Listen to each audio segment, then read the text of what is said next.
안녕하세요. POT 수기운동 연구소입니다. 오늘은 우리가 몰랐던 암 자연치유 10가지 비밀이라는 책으로 오늘 소개를 해드리도록 하겠습니다. 체온 1도의 기적을 몸을 따뜻하게 하면 암과 질병을 이긴다라는 주제로 제5장 온열요법 시작하도록 하겠습니다.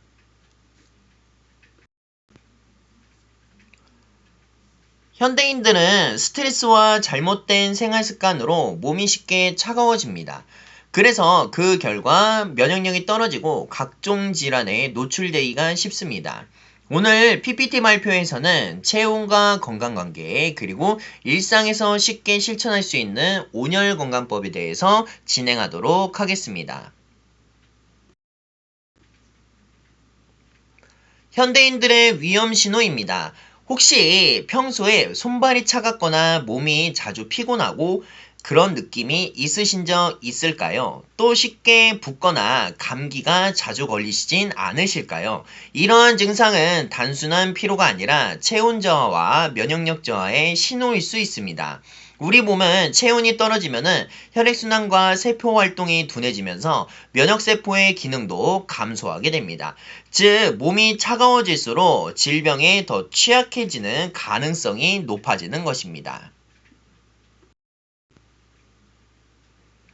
그럼 암을 이기기 위해 가장 쉬운 3가지 방법에 대해서 소개하도록 하겠습니다. 세계적인 면역학자 아보 교수는 암을 이기는 가장 중요한 방법 3가지를 소개했습니다. 첫 번째는 활짝 웃는 것입니다. 웃음은 스트레스 호르몬을 낮추고 면역세포를 활성화합니다. 그리고 두 번째는 바른 먹거리입니다. 먹거리는 자연식 위주의 건강한 식단은 몸의 염증을 줄이고 세포를 건강하게 만듭니다. 그리고 세 번째는 몸을 따뜻하게 하는 것입니다. 체온이 올라가면 면역력이 높아지고 몸의 회복력이 살아나게 됩니다.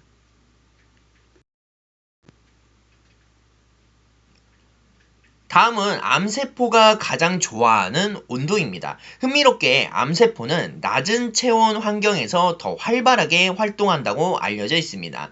특히 35도 정도의 저체온 상태는 암세포에 증식하기 좋은 환경이라고 설명됩니다. 반면 우리 몸이 가장 건강하게 기능하는 온도는 36.5도에서 37도 정도의 사이에 해당이 됩니다. 체온이 1도만 떨어져도 면역력이 크게 감소할 수 있다는 사실 때문에 몸을 따뜻하게 유지하는 것이 매우 중요합니다.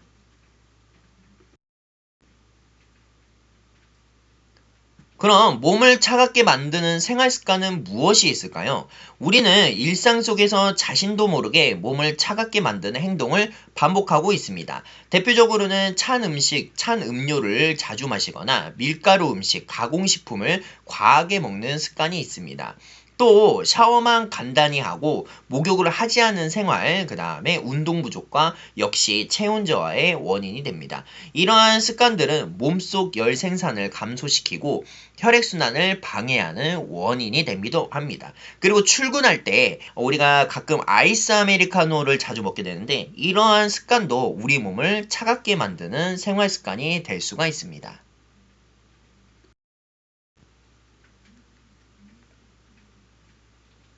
냉증은 만병의 근원입니다. 동양의학에서는 냉증을 만병의 근원이라고 설명하고 있습니다. 몸이 차가워지면 혈액순환이 나빠지고 노폐물이 쌓이게 됩니다. 그 결과 통증과 염증, 다양한 질병이 발생할 수 있습니다. 즉, 따뜻한 몸은 건강한 몸이고 차가운 몸은 병이 머물기 쉬운 환경이라고 생각하시면 됩니다.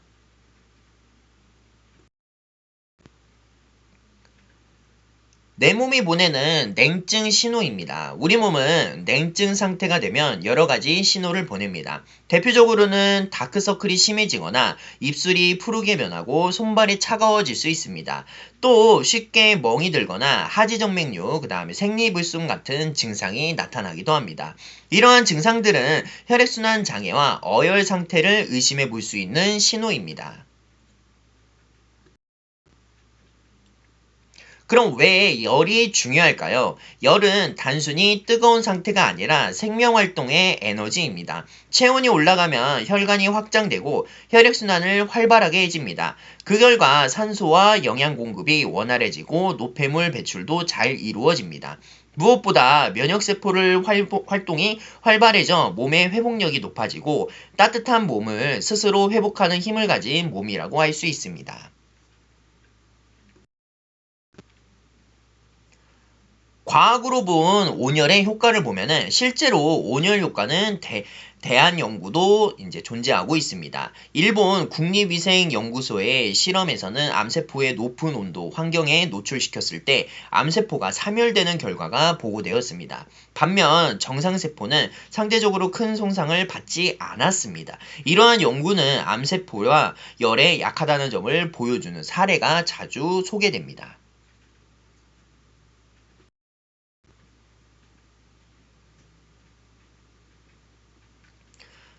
발열은 몸의 자연치유 반응에 대해서 살펴보겠습니다. 우리가 감기에 걸렸을 때 열이 나는 이유는 몸이 병균과 싸우고 있기 때문입니다.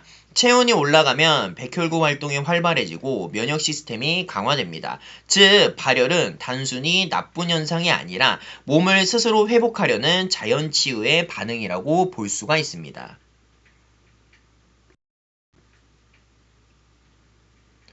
그럼 돈 안 드는 최고의 보약을 보면은 바로 입욕을 볼 수가 있는데, 이시아라 의사가 가장 추천한 온열요법 중 하나는 바로 입욕입니다. 따뜻한 물에 몸을 담그면 혈관이 확장되고 혈액순환이 활발해져 또 피로회복과 스트레스 완화, 면역력 향상에도 도움이 됩니다. 특히 반신욕은 몸에 부담이 적으면서도 체온을 효과적으로 높일 수 있는 좋은 습관입니다. 그리고 또한 우리가 잠자기 전 수면이 어려우신 분들도 하루에 15분 정도 족욕을 진행한다면은 우리 수면에 도움이 될 수 있는 효과가 있기 때문에 그 점도 참고해 주셔서 매일매일 꾸준하게 족욕을 진행해 주시면은 도움이 되실 것 같습니다.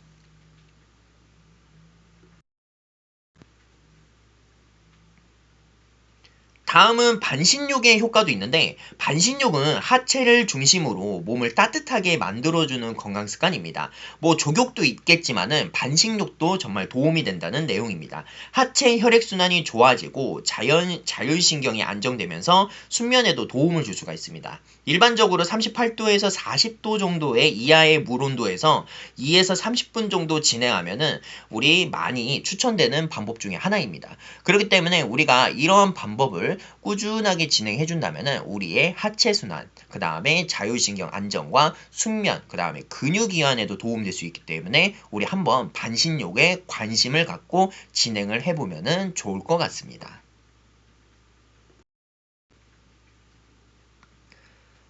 또한 우리가 보면은 생강과 온열 음식의 힘이라고 볼 수가 있습니다. 음식 역시 체온 유지에 중요한 영향을 줍니다. 특히 생강은 몸을 따뜻하게 하는 대표적인 식품으로 알려져 있습니다. 생강차나 따뜻한 국물 음식은 몸속 깊은 곳까지 열감을 전달하는 데 도움을 줄 수가 있습니다. 반대로 찬 음료와 과도한 밀가루 음식은 몸을 차갑게 만들 수 있기 때문에 주의가 필요합니다.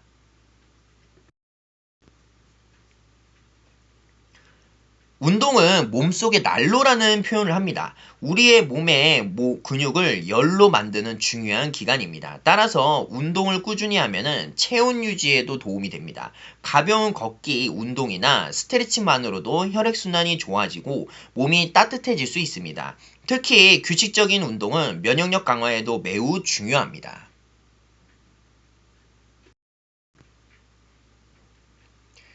HSP, 열충격 단백질의 비밀에 대해서도 한번 살펴보도록 하겠습니다. 최근 의학계에서는 HSP라는 열충격 단백질이 주목받고 있습니다. 이 단백질은 체온이 올라갈 때 생성되며 손상된 세포를 복구하거나 비정상 세포를 제거하는 역할을 합니다. 즉, 몸을 따뜻하게 유지하는 것이 세포 회복력과 건강 유지에 도움을 줄 수 있다는 내용입니다.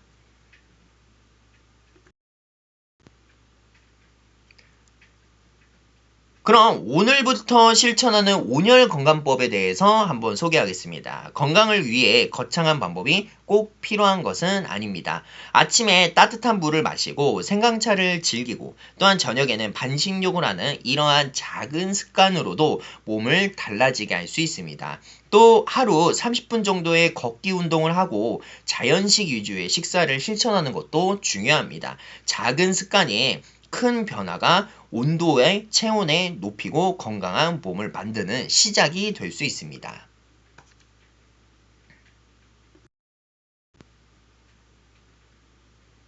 결론입니다. 오늘은 체온과 면역력 그리고 온열요법의 중요성에 대해서 함께 알아봤습니다. 몸이 따뜻하면 혈액순환이 좋아지고 면역력이 활성화되면 스스로 회복하는 힘도 강해집니다. 오늘부터 따뜻한 물 한 잔, 가벼운 운동, 반신욕 같은 작은 실천을 시작해보면 어떨까요? 오늘 내용은 책의 내용을 기반으로 만들어졌습니다. 책의 내용을 이제 기반으로 제 5장 온열요법에 대해서 소개를 해드린 과정입니다. 이 내용을 바탕으로 오늘 자연치유에 대해서 온열요법을 한번 적용해보면 도움이 되실 것 같습니다. 오늘 내용이 좋으셨다면 구독과 좋아요도 부탁드리겠습니다. 감사합니다.